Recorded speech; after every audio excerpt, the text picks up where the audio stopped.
Hi guys and girls, welcome back to Watch the Time. Thanks for tuning back in. Thanks for coming back to see me. I'm really pleased you've done so, and I'm exceptionally pleased about to bring you my first ever Heron. This is the Marinor. I've got it in Atlantic blue. I was talking to them on emails and Instagram and stuff, and they were good enough to borrow this in, so thank you very much. It's a brand that I've been aware of for a while. I've seen their watches. I really wanted to get one in hand because I do like some of the designs they're doing, like the way they're finishing their watches, the bracelets from the pictures I saw look really sleek. So that was something I wanted to have a look at. But they're not inexpensive. I would say they're getting sort of mid-tier sort of range. Um, but I wanted to see, is it worth it? Do they look as good as they do on the pictures and stuff that I've seen?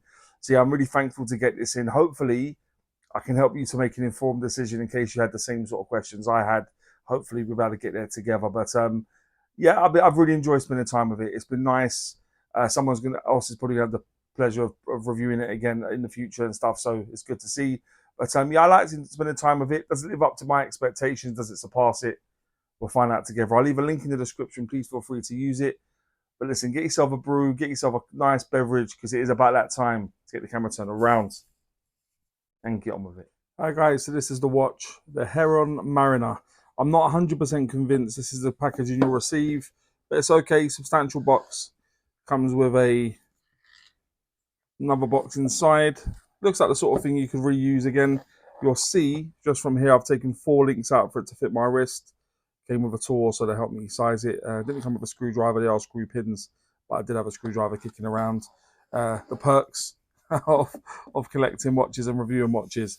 So yeah, just open it up, leather type of material, velvet inside, very, very sort of similar.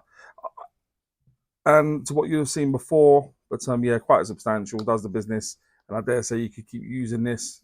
It's got Heron embossed on that, top of that sort of leatherette style thing. Let me just put the crown in. I did get it all sort of prepped. There will be some little marks on there, guys. This has been a review piece, so it's been loved and reviewed by probably quite a lot of people at this point. So it's not new. What's pretty cool about this watch, though, it hasn't really got a lot of scratches, given they do harden it, which is pretty cool. I like to see that. So this is the Heron Mariner. This is the Atlantic blue. I'll bring a couple of other color variations up next to me, so you can sort of make an informed decision for yourself as to what's more in keeping with your taste. But yeah, it's a cool looking piece. So there we are. Inside this watch, it's running an automatic Miyota 9039 movement. I'll bring some information up about that movement now. Uh, Guys, I've said it before, I'll say it again. I do like the Miyota 9000 series of movements. This is the no date variant. Good to see they've not used a date movement on a no date watch. Yeah, like I said, these movements go and go. This one isn't running the most accurate. It's running about 10 seconds slower day. But generally, they're fantastic movements. I can't knock them. Probably my favorite movements to get in watches really is the Miyota 9000 series of movements. So yeah, this is the Miyota 9039, 28,800 beats per hour, all that good stuff. So there we are. The construction of the watch, aside from the crystal and the bezel insert, is all 316L stainless steel. So you'll see sort of radial brushing on the case. Got a faceted beveled edge going around down the side of the case. You've got the bracelet. The bracelet's really, really nice, guys. Really, really nice. All brushed, screw pins, as I've said. You've got the clasp, which has got on the fly adjust clasp. You've got faceted, the beveled edge going down the side there as well. Got the case back, deep etched. Marinor looks really, really cool. You might recognize that from my thumbnail, but it looks really, really cool, doesn't it? So that's the case back, which is a mixture of sort of brushing and polishing, mainly brushed. You've got solid endings with a quick release. Crown, which is deep etched. Case, the outer part of the bezel, or part excluding the insert, obviously. Bracelet, yeah, all that stuff is all 316L stainless steel, mainly brushed, but there are a few polished elements chucked in for good measure. The case thickness of this watch is 12.9 millimeters. The case diameter I measured from the 8 to the 2. It was coming at 39.5 millimeters. When you go from the 9 to the 3, including the crown, it was kind of 43.1 millimeters. The lug width on this is 20. That does taper down to 16 and back up to 18 mil at that fully mill clasp. And the lug to lug, tip to tip of the watch is a true lug to lug or true length of the watch. given it's got a female end link to the center link, and it was coming at 46.9 millimeters. The bezel on this is pretty nice, actually. I'll let you take a listen.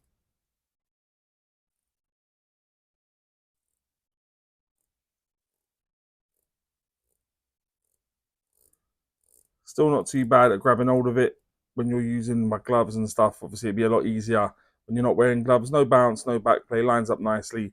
It's a sapphire insert.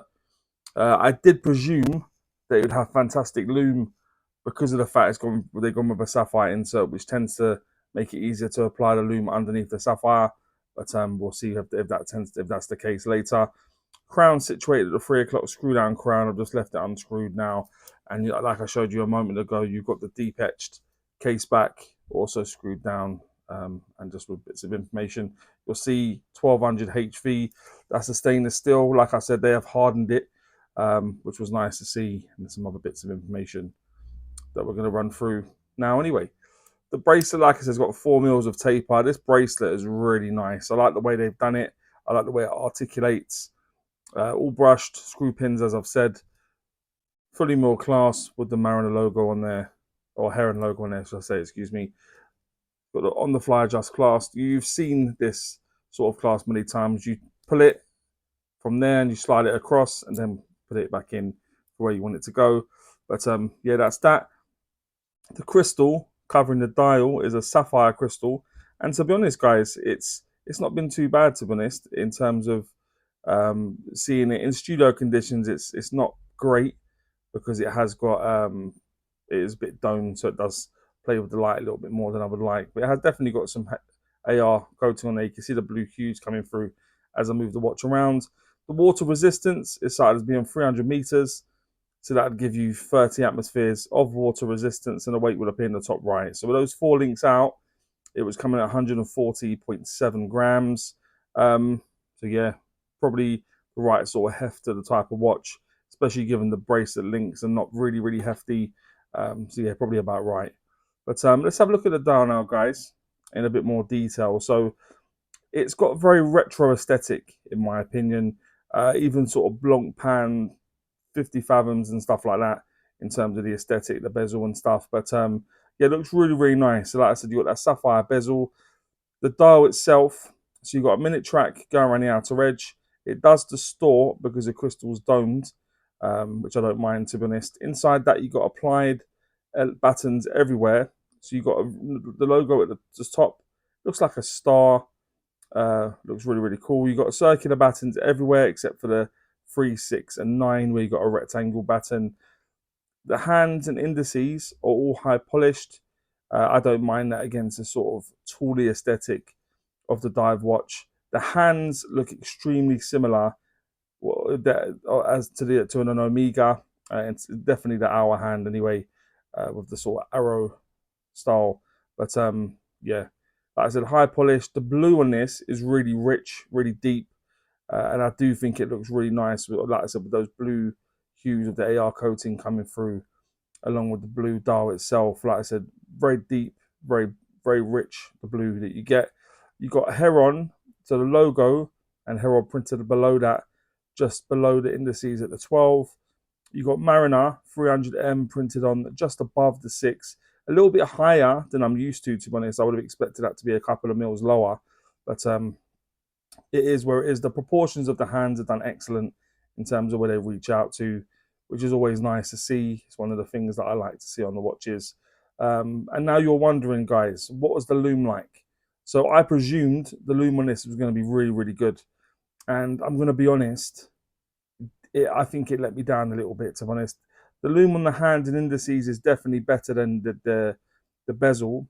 The bezel was not good, to be honest. I'll be honest, it was very forgettable, the lume on there.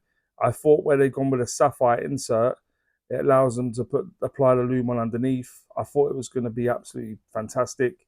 The lume on this did leave me a little bit disappointed. I'm going to be honest. Like, I expected it to be far better than it was. So yeah, it left me disappointed. Yeah, that's just the way it is. Happens sometimes with watches. But yeah, that was the lume. Yeah, like I said, the Miyota 9039 inside, you'll see there's only one position when it's unscrewed from the case. You pull it out, it will hack.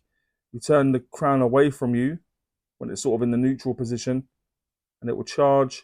And then when the time comes, what I tend to do, I screw towards me and then away from me, just so I don't thread the crown, and then just screw it back up again. You'll see I managed to do it with these baggy fingered gloves. So if I can do it with those gloves on, it's going to be no problem for you whatsoever when the time comes. But let me just pop it on the wrist quickly, guys, give you an idea of what it looks like on my wrist. One moment. Okay, so guys, this is what it looks like on me. You'll see I've took 4 links out for it to fit my wrist. And yeah, really, really nice. Really, like I said, a rich dial, nice hands and indices. The bezel looks cool. Like I said, the lume, disappointing, but it's a cool looking watch, isn't it? What do you all think? Okay, so guys and girls, that now take me on to what I think is pants and pucker about the watch. If you've ever watched before, you know I always start with pants. I like to go on a high with pucker. So what I think is pants about the watch. It's not a great deal, but there are 2 things that I do want to mention. First being the lume. Yeah, the lume.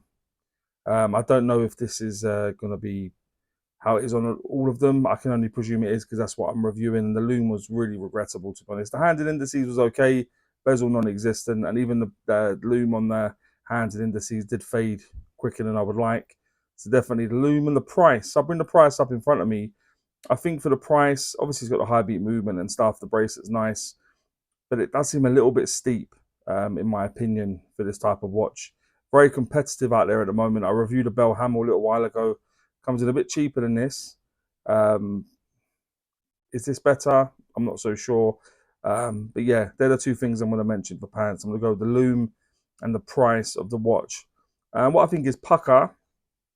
There's still quite a few more things, to be honest, because I do think it's a striking watch. I do like the sort of retro aesthetic.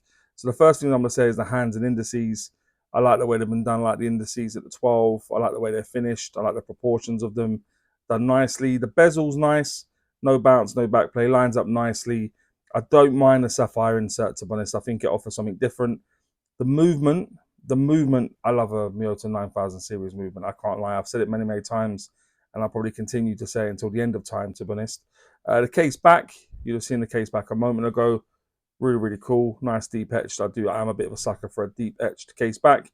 The bracelet, super, super comfy. Articulates really nicely, really comfortable on wrist. Well finished as well.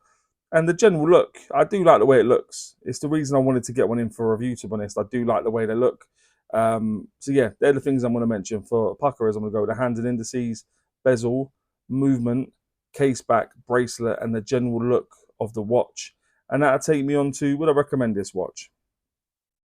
And I mean, it's not perfect. Like I say, the lume is something that really let me down. Hopefully, if any of you guys have a Heron Marinor, you guys can let me know in the comment section what your lume's like. Hopefully, this is just an isolated thing. But I still would recommend it. I think it's a nice watch. I think Heron are doing good things. They're based over in Canada. And I expect to continue to see some great stuff from them. So yeah, I would recommend it. Like I said, hopefully just an isolated thing with the lume. But guys and girls, please let me know what you think about this watch. More importantly, maybe any other watches you may want to see on the channel. And as I always say, don't forget to like, comment, subscribe, and always watch the time. Take care, guys. All the very best.